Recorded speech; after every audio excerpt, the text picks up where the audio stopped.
सुंदरबन जंगल का एक पेड़ में टुनटुनी चिड़िया अपने बेटी पिंकी चिड़िया के साथ रहती थी। टुनटुनी दूसरों के जमीन पर मजदूरी करके अपना घर चलाती थी और पिंकी को पढ़ाती थी।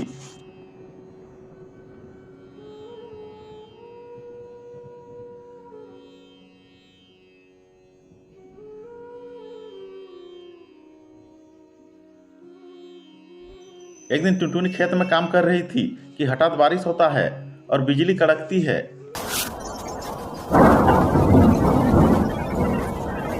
जिससे टुनटुनी की मौत हो जाती है। पिंकी के ऊपर दुख का पहाड़ टूट पड़ता है। वो अब बिल्कुल अकेला हो जाती है। जैसे तैसे खुद को संभाल कर कुछ दिन बाद पिंकी स्कूल जाती है। स्कूल टीचर बोलती है, पिंकी तुम 2 महीने से क्लास फीस नहीं दिया है, पेमेंट कर दो नहीं तो स्कूल से नाम काट देंगे। मैडम, मेरा कोई नहीं है, मेरी माँ मर गई है, मैं अभी स्कूल का फीस नहीं दे सकती, प्लीज मुझे स्कूल से मत निकालिए। स्कूल का भी कुछ नियम कानून है, स्कूल का फीस भरो नहीं तो स्कूल मत आओ। पिंकी रोते रोते अपने घर चली जाती है।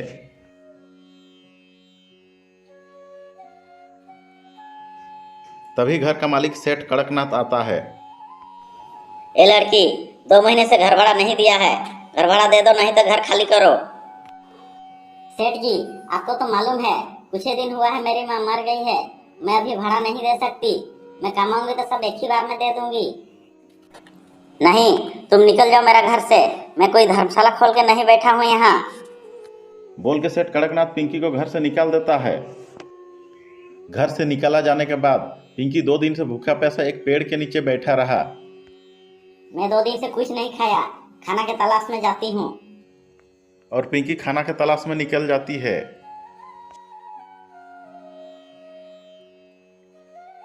एक जगह में 2 चिड़िया पार्टी कर रहे थे। पिंकी वहां खाना मांगने पहुंच जाती है। मैं 2 दिन से कुछ खाया नहीं, मुझे कुछ खाने को दे दो।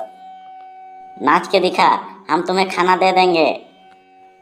पिंकी नाचने लगती है।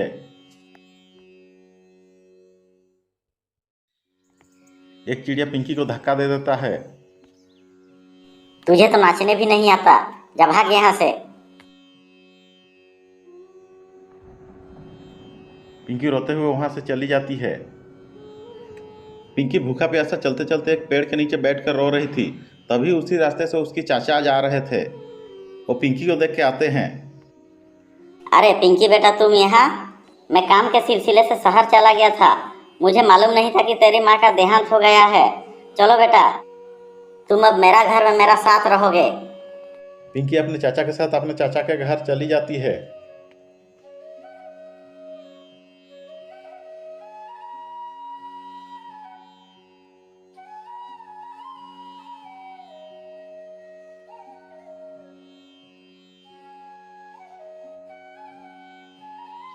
पिंकी की चाची बोलती है, इसको कहाँ से उठा ले आए?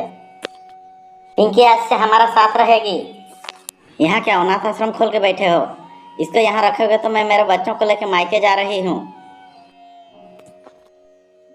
पिंकी अपने चाची की बात सुनकर रोते हुए अपना चाचा का घर से निकल जाती है और जाके एक पेड़ के नीचे बैठकर रोने लगती है। तभी उस रास्ते से खुशी परी जा रही थी। वो पिंकी को रोता हुआ देखकर आके बोलती है, क्या हुआ बेटी, क्यों रो रही है? तुम्हारा घर कहाँ है, बताओ, मैं पहुँचा दूंगी।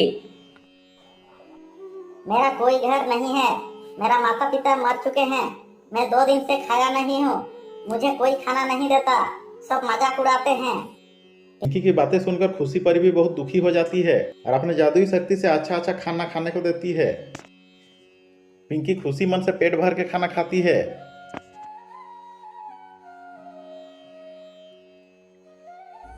खाना खाने के बाद खुशी परी एक कमल का फूल देख के बोलती है, इसे लेके खाली जगह देख के रख देना, तुम्हारा सारी समस्या खत्म हो जाएगा।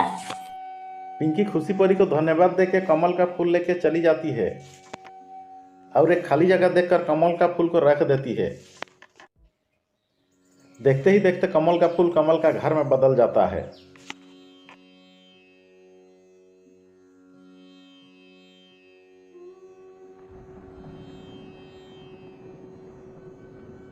पिंकी जादुई कमल का घर का दिया पैसे से एक अनाथ आश्रम खोलती है और वहाँ अनाथ चिड़िया सबको रख के देखभाल करती है और स्कूल फी दे के स्कूल फीस से जाने लगती है।